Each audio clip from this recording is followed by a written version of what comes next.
बड़ी खबर से आपको आगाह करेंगे कि सीनियर सहाफी साबिर शाकिर का यह कहना है कि इमरान खान को हटाने वाले आपस में लड़ पड़े हैं। जी हां, उनका कहना है कि जो ये दावा करते थे कि इमरान खान को हटा देंगे, वो अब आपस में लड़ पड़े हैं। एमक्यूएम आपस में ही लड़ पड़ी है। मुस्लिम लीग नून में भी बहुत ज्यादा इख्तलाफात पैदा हो गए हैं। जो लोग इमरान खान के लिए मसाइल पैदा कर रहे थे, इमरान खान ने उनसे निमटने का फैसला कर लिया है।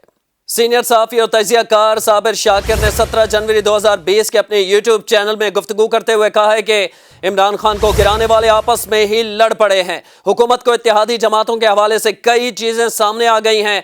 एमक्यूएम आपस में ही लड़ पड़ी है। मुस्लिम लीग नून में भी बहुत ज्यादा इख्तलाफात पैदा हो गए हैं। तहरीक इंसाफ के अंदर ही कुछ ऐसे लोग हैं जो इमरान खान के लिए मसाइल पैदा कर रहे हैं। अब इमरान खान ने उनसे निमटने का फैसला कर लिया है।